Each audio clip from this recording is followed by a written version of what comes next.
Why do you think that Never Have I Ever has struck such a wonderful chord among the audiences worldwide?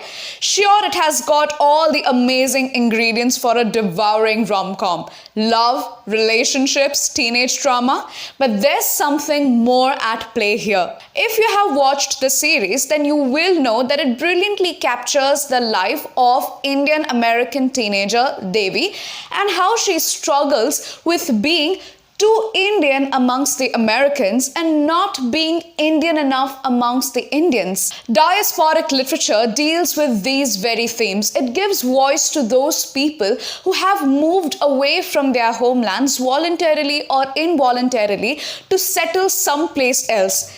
It talks about the socio-cultural challenges they are facing while trying to adapt in new environments, how they are trying to preserve their roots, their traditions, and whether they try to preserve these roots and traditions.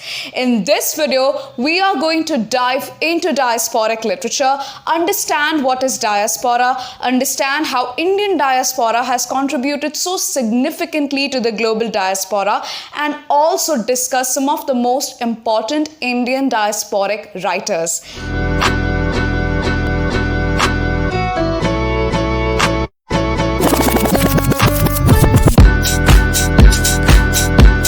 So before we understand what diasporic literature is, let's first understand what is diaspora.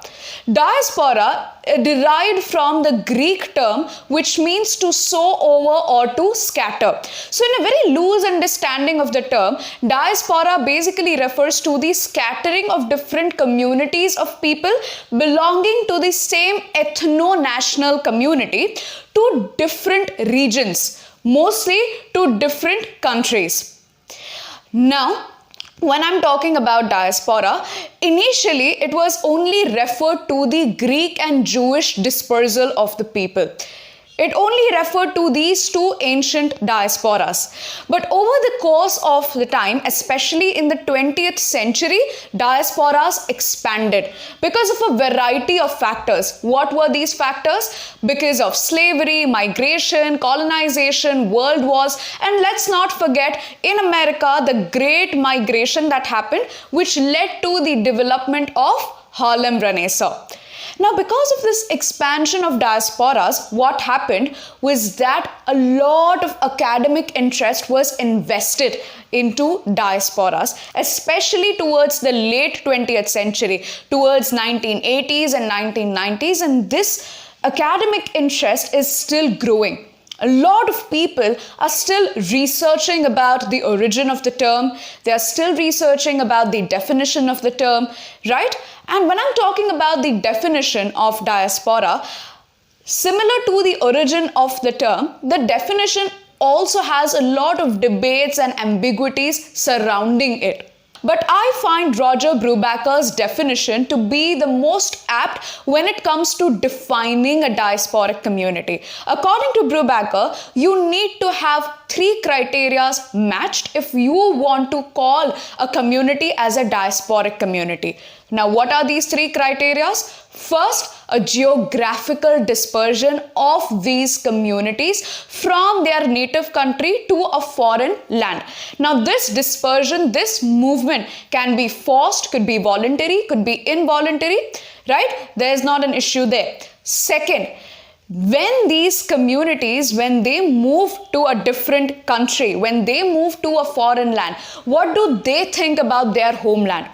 Now, this homeland could be a real or an imagined homeland, right?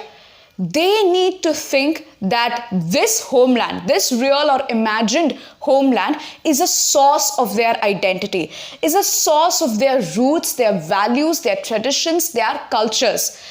It is an explanation of who they are and why they are in such a manner.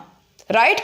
And finally, once they have moved to a different country, once they have moved to a different place, they need to develop this socio-cultural boundary between their culture and the host culture, that is the culture of the foreign country. Having had a basic understanding of what is diaspora, the definition of the term, at the same time understanding the factors that led to the expansion of diaspora, let's move on and discuss what is diasporic literature. Diasporic literature basically refers to a literary genre created by authors who have settled in foreign lands. Now, this movement to foreign lands could be voluntary or it could be involuntary, right? So in these works, they have dealt with a variety of themes. But some of the most common issues that they have talked about are first, displacement. That is basically moving from their native country to the foreign lands and the kind of feelings, experiences they have, especially nostalgia, the sense of loss, memory, and the effects of this displacement on their cultural identity. And this brings me to my second point, which is the difference between the native culture and the host culture. Diasporic literature do emphasize upon certain characters and their struggles in navigating between their native culture and the host culture. Apart from talking about displacement and the sense of loss and nostalgia that is ensued from it, and the struggles of navigating between the host culture and the native culture, one of the prominent themes of diasporic literature is the formation and the development of cultural identity. When I'm talking about this concept of cultural identity, it becomes one of the key themes in diasporic literature. Why? Because the characters, once they have moved from their homelands to the foreign lands, they will often find themselves struggling as to how to adopt this foreign culture, whether they should adopt this foreign culture. And this entire text will be about this moral dilemma. There are a lot of strategies that diasporic communities adopt when it comes to moving into a foreign land. They could either choose to integrate, assimilate, acculturate, separate themselves, or isolate themselves completely.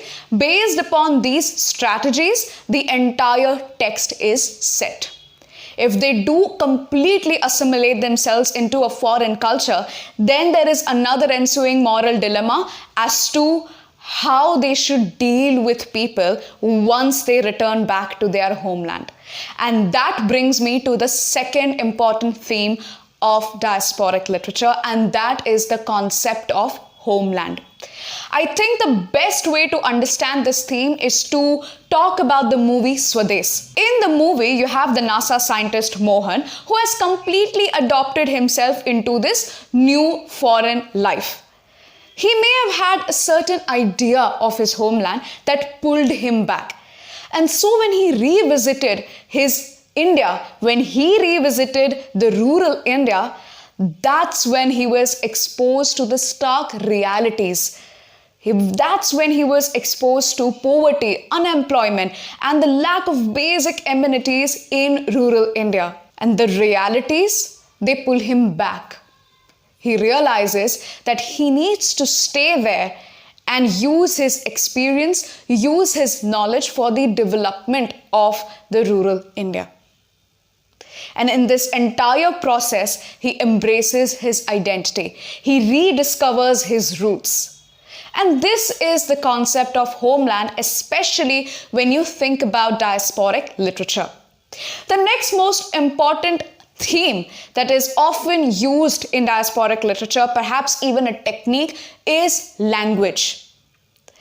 Whenever a community moves from their native country to a foreign land, the main barrier, you can say, that a lot of people face is the barrier of language. Perhaps people may not understand the accent, the dialect, or may not understand the language at all. So how do they deal with that? That is one of the focus of diasporic literature. Another focus of diasporic literature that a lot of authors have used it in a very smart manner is to use the language of their native country and mix it up with the language of the host country. Generally, the language of the host country is English.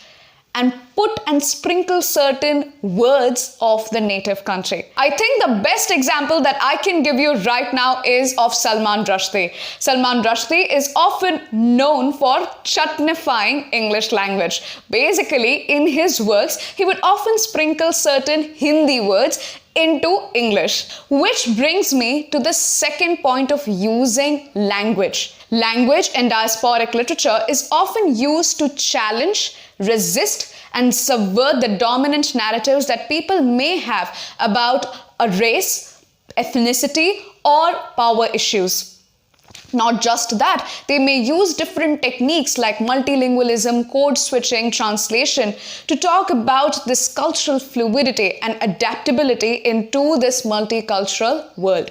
And when I'm talking about language as a tool of resistance, it is often used to provide voice to the diasporic communities. And that is why a lot of diasporic authors, they reclaim and repurpose the language of the host country to talk about their perspective. And you have other authors like Salman Rushdie who would sprinkle certain native idioms, phrases, words.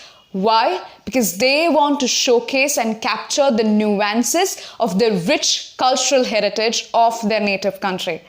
It is a way to preserve their cultural identities as well. And this brings me to my next point, which is about cultural preservation and cultural heritage.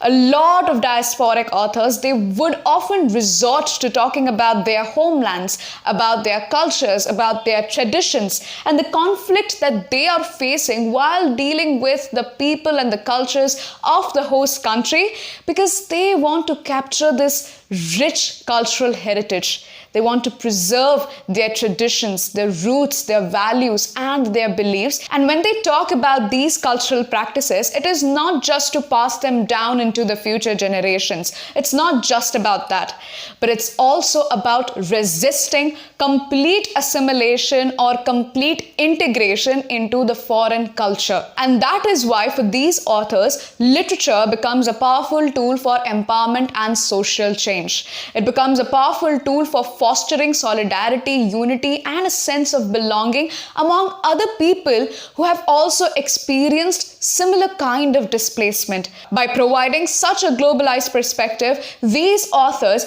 aim to focus and emphasize upon creating more multicultural and more culturally hybrid groups and communities. At the same time, they are also trying to aim for a more inclusive and empathetic world, where we take everybody's cultural differences into consideration. Having had a basic understanding of some of the most common themes in diasporic literature, let's now move on and talk about Indian diaspora. Indian diaspora, according to the United Nations report of 2019, is the world's largest diaspora. Therefore, the Indian diasporic literature does have a lot to contribute when it comes to talking about the nuances, the rich cultural heritage of India. Some of the most popular and important works of Indian diasporic literature include Anita Desai's Bye Bye Blackbird, Kamla Markandeya's The Nowhere Man, Amitav Ghosh's The Shadow Lines, Jhumpa Lahiri's The Namesake, and of course, Kiran Desai's The Inheritance of Loss. When I'm talking about Anita Desai's Bye Bye Blackbird, it is considered to be one of the most important Indian diasporic novels because it deals with the lives of the Indian immigrants living in London. The kind of alienation, isolation, and the struggles that the characters face, especially while they are dealing with the cultural differences, that is one of the most important parts of the novel. Similar to Anita Desai's Bye Bye Blackbird, you have Kamla Markandeya's The Nowhere Man. It also talks about the life of an Indian immigrant who was forced to leave India because his parents got involved with the nationalist movement and came to settle in London. In contrast to Anita Desai and Kamla Markandeya's works, Amitav Ghosh's The Shadow Lines is more of a historical novel.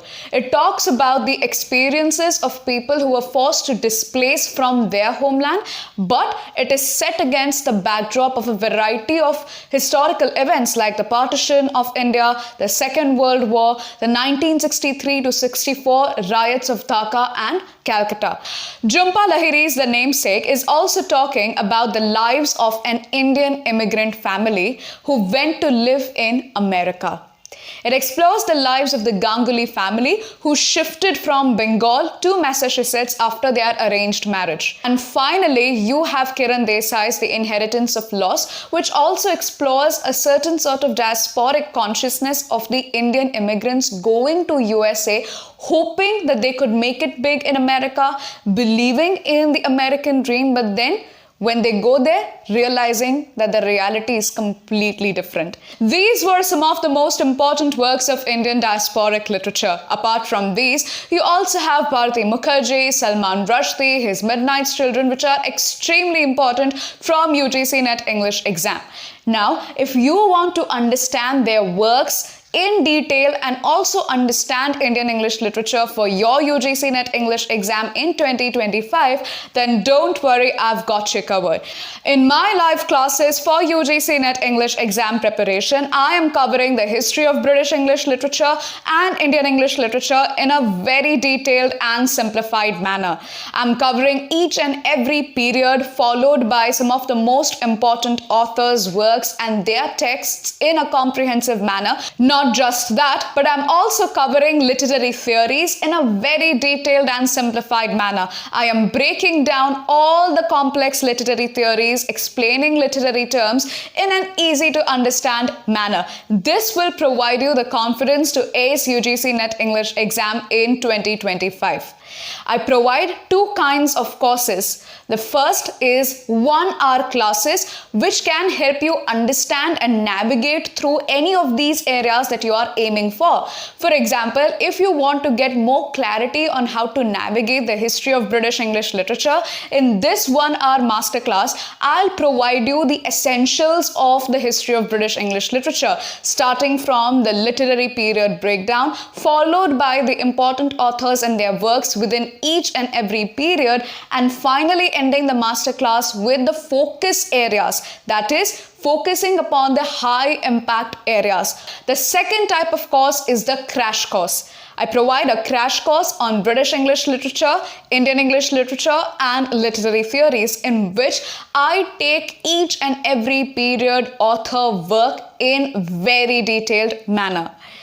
Be it a masterclass or a crash course, these would be live one-on-one sessions, which means that I can provide you personalized guidance tailored to your needs and requirements, trying to fill the possible gaps in your UGC NET English exam preparation. If you want to know more about the courses I offer, the sessions I take, and the notes I provide, feel free to check out my TopMate page at topmate.io/Riya Gandhi. I've shared the link in the description box below, so don't forget to check it out.